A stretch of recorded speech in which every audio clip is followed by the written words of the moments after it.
বিপদ দিয়ে আপনাকে অ্যালার্ম করা হয় আল্লাহর পক্ষ থেকে। আপনি চলতে পথে হোঁচট খান, আল্লাহ আপনাকে অ্যালার্ম দেন, ফিরে আসো। চলছেন বিপথে, আল্লাহ পাক অ্যালার্ম দেন, ফিরে আসো। আল্লাহ পাকের পক্ষ থেকে কিন্তু এগুলো আসে। আল্লাহ পাক আদম এবং হাওয়া আলাইহিস সালাম এবং আদম সন্তান সবাইকেই সৃষ্টি করেছেন। উদ্দেশ্য হচ্ছে আল্লাহ পাক আমাদেরকে জান্নাত দিতে চান। আল্লাহ পাক চান যে আমরা যেন জান্নাতে যাই। যদি আমরা জান্নাতে যেতে না পারি পরকালে, একটা কারণে যেতে পারবো না, অনলি একটা কারণ, সেটা হলো আমাদের নিজের দোষে।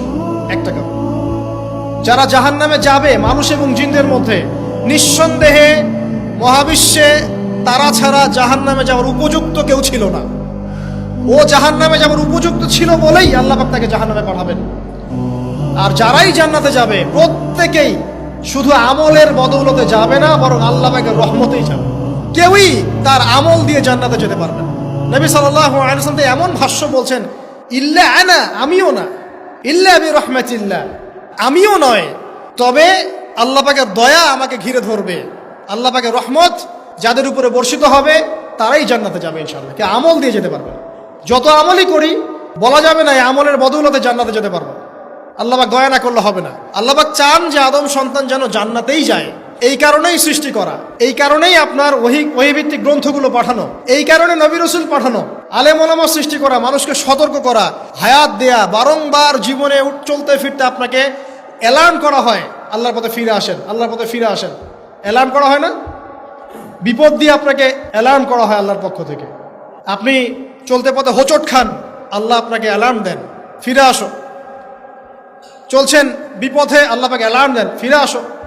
আল্লাহ পাকের পক্ষ থেকে কিন্তু এগুলো আসে। অদ্ভুত একটা হাদিস বললাম, অদ্ভুত বলতে বলছি অ্যামেজিং হাদিস, যে একজন সাহাবী বলছেন, সালমান রাদিয়াল্লাহু আনহু, তিনি বলছেন যে যখন মুমিনের উপর বিপদ আপদ বালা মুসিবত আসে, তখন মুমিনের এই বিপদ আপদ বালা মুসিবত রোগ শোকের বদৌলতে আল্লাহ পাক তার গুনাহগুলোকে মাফ করে দেন এবং তার মর্যাদাকে বাড়িয়ে দেন, এবং সে আল্লাহর দিকে ফিরে আসার অনুশোচনা করার সুযোগ পায়।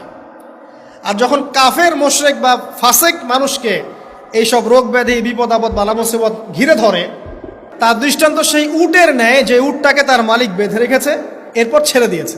সে উটটা বুঝতেও পারলো না কেন তার মালিক তাকে বেঁধে রাখলো আর কেনই বা তাকে ছেড়ে দিল। কথাটা কি বুঝতে পারছেন?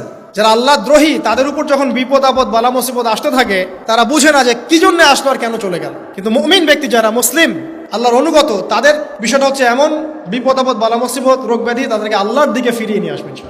দেখুন, এই যে পৃথিবীতে নামিয়ে দেয়া, এরপর আল্লাহর পক্ষ থেকে ঐশী গ্রন্থগুলো পাঠানো,